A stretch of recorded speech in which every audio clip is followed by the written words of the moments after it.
डोळे मिटा, मन शांत करा आणि प्रेमाने माझ्यासोबत म्हणा, विठ्ठल विठ्ठल, जय हरी विठ्ठल. महाराष्ट्राची भक्ती परंपरा म्हणजे वारकरी संप्रदाय आणि त्या परंपरेचे हृदय म्हणजे पंढरपूर येथील विठुराया. नमस्कार भक्तांनो. विठ्ठल विठ्ठल, जय हरी विठ्ठल हे नाव आपण प्रेमाने घेतो, पण कधी मनात प्रश्न येतो का की आपले विठुराया पंढरपूरला कसे आले असतील? ही फक्त देव प्रकट होण्याची कथा नाही, ही आहे एका सामान्य माणसाच्या असामान्य परिवर्तनाची कथा. ही आहे पुंडलिकाची कथा. पूर्वी पुंडलिक हा साधा तरुण होता.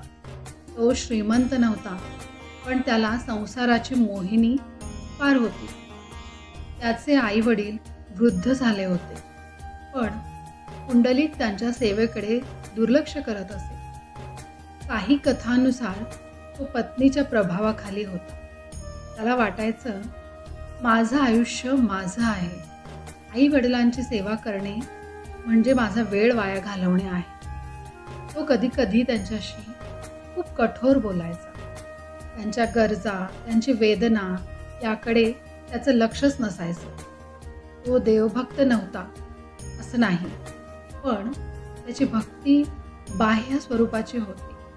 ती केवळ कर्मकांडापुरती मर्यादित होती. एकदा पुंडलिक तीर्थयात्रेला निघाला. त्या प्रवासात त्याने काही साधू संत पाहिले. ते अत्यंत तेजस्वी दिसत होते, पण त्यांचे तेज त्यांच्या जपामुळे नव्हते, तर ते होते त्यांच्या सेवेमुळे. त्यांनी आपल्या वृद्ध आईवडिलांची इतक्या प्रेमाने सेवा केली की जणू तेच त्यांचे देव होते. पुंडलिकाला आश्चर्यच वाटले. हे लोक इतके समाधानी कसे आहेत? त्याला जाणवलं, मी देव शोधायला बाहेर फिरतो आहे, पण माझ्या घरातच देव दुर्लक्षित आहेत. त्या क्षणी त्याच्या मनात अपराधाची भावना निर्माण झाली. पण ती फक्त अपराधी भावना नव्हती, तर ती जागृती होती. पुंडलिक घरी परतला आणि त्याने आयुष्य बदलायचं ठरवलं. तो रोज पहाटे उठू लागला. आईवडिलांना स्नान घालणे, त्यांना जेवण वाढणे, त्यांच्या पायांची मालिश करणे हे त्याचं दैनंदिन साधन बनलं. त्याच्या मनात आता अहंकार नव्हता. त्याच्या सेवेत प्रेम होतं, आदर होता. हळूहळू त्याच्या चेहऱ्यावर शांतता दिसू लागली. त्याच्या घरात समाधानाचं वातावरण निर्माण झालं. भक्ती म्हणजे काय? भक्ती म्हणजे देवाला शोधणे अजिबात नाही, तर स्वतःला शुद्ध करणे आहे. पुंडलिकाच्या निस्वार्थ सेवेमुळे स्वतः श्रीकृष्ण प्रसन्न झाले. ते त्याला दर्शन देण्यासाठी पृथ्वी तलावर आले. त्या दिवशी पुंडलिक आपल्या आईवडिलांची सेवा करत होता. दारात भगवान उभे होते. कल्पना करा, स्वतः परमेश्वर दारात उभा आहे, पण पुंडलिकाने सेवा अर्धवट सोडली नाही.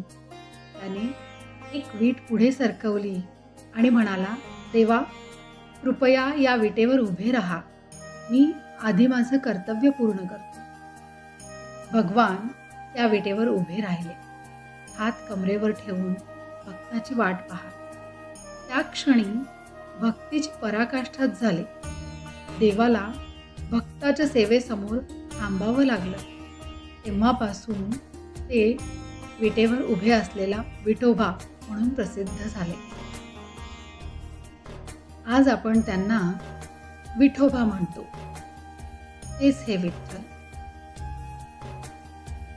जिथे भगवान उभे राहिले ते ठिकाण पुढे पवित्र क्षेत्र बनले. आजचे श्री विठ्ठल रुक्मिणी मंदिर हे लाखो भक्तांचे श्रद्धास्थान आहे. भीमा नदीच्या काठावर वसलेले पंढरपूर वारकरी संप्रदायाचे हृदय आहे. आषाढी आणि कार्तिकी एकादशीला लाखो वारकरी पायी चालत येथे येतात. विठ्ठल भक्ती म्हणजे काय हो? विठ्ठल भक्ती ही केवळ मंदिरापुरती मर्यादित नाही. संत ज्ञानेश्वरांनी ज्ञान दिलं, संत तुकारामांनी अभंगातून भक्ती दिली, संत नामदेवांनी नामस्मरणाचा मार्ग दाखवला. त्यांनी सांगितलं, देव दगडात नाही, तो भावनेत आहे. देव मोठ्या पूजेत नाही, तो छोट्या सेवेत आहे. विठ्ठल भक्ती म्हणजे नामस्मरण, साधेपणा, समता, सेवा आणि प्रेम. ही कथा आपल्याला शिकवते, आई वडिलांची सेवा म्हणजे देवाची पूजाच आहे. कर्तव्य पार पडणं म्हणजे समाधान, अहंकार सोडणं म्हणजे मुक्ती. पुंडलिक जन्मतः संत नव्हता.